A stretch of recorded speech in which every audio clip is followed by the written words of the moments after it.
Number 1 Alabama opens the 2021 season in the Chick-fil-A Kickoff Game against number 14 Miami on Saturday. Game time is scheduled for 3:30 p.m. ET at Mercedes-Benz Stadium in Atlanta.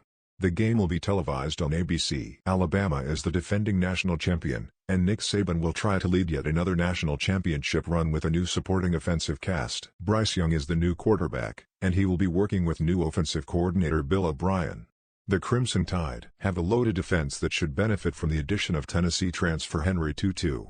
Bender, meet the new QBs at Alabama, Ohio State and Clemson. Miami has been an early player in the nil era, and quarterback Derek King is back after suffering a torn ACL in the Cheez-It Bowl. The Hurricanes have improved under third-year coach Manny Diaz, and this is yet another chance to prove it on the national stage. Here's everything to know about betting on the Chick-fil-A Kickoff Game. Alabama is 10,0 in neutral site openers under coach Nick Saban. The Crimson Tide have won those games by an average of 26.7 points per game. That includes 6 ACC opponents. Alabama was 16,10 ATS the last 2 seasons with Steve Sarkisian as offensive coordinator. That included a 3,2 ATS mark in neutral site games. Miami is 4,2 ATS as an underdog the last 2 seasons with Diaz. The Hurricanes are 3,4 ATS in non-conference games in the same stretch. Bryce Young and Derek King. Young and King have taken advantage of early nil opportunities, but this is the true big stage to cash in on. Young is making his first start, and it will be intriguing to see how O'Brien calls the first half. Will Alabama opt for a run-heavy attack with Brian Robinson and Jace McClellan to allow Young to settle in? How much of a factor will Young be in the running game? For King, it's a matter of showing Hess recovered from ACL surgery and testing Alabama's linebacker trio of Tutu, Christian Harris, and Will Anderson Jr. The Crimson Tide limited opponents to 3.3 yards per rushing attempt last season. King will need to be a factor in the running game. Can Cameron Harris get going?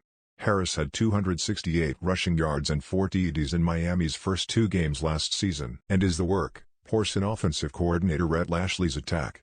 Harris, however, averaged just 24 carries for 79 yards in the Hurricanes' 3 losses last season. He needs to be productive early to allow rushing lanes for King, and that will be a test against that Alabama front 7. Alabama's new-look receivers. First-round picks Devonta Smith and Jalen Waddle are gone, and that means it is time for John Mechie III to step up as the Crimson Tide's lead receiver. Ohio State transfer Jameson Williams and slot receiver Slade Bolden are key pieces in the passing attack, too, and Young will have to read Miami safety Bubba Bolden, a potential first-round pick. Can the Hurricanes keep this new group of receivers in check? Alabama jumped on opponents last year. The Crimson Tide outscored opponents 153,44 in the first quarter, and that ballooned to 229,92 in the second quarter. That has been the trend in neutral site openers, too. In order for Miami to make it a 4-quarter game, they have to take Alabama's first attack and survive the first half. With the first-time starting quarterback in Young, that's Miami's best bet. Can Miami generate a pass rush from the front 4?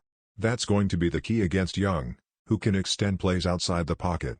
Miami linebacker Brandon Jennings Jr. is a top returner who had 3 sacks last season, and the Hurricanes need to force at least 3 turnovers to have a chance. Alabama will be able to lean on its offensive line to establish a run, and O'Brien will mix in enough deep shots early to keep the Hurricanes off balance.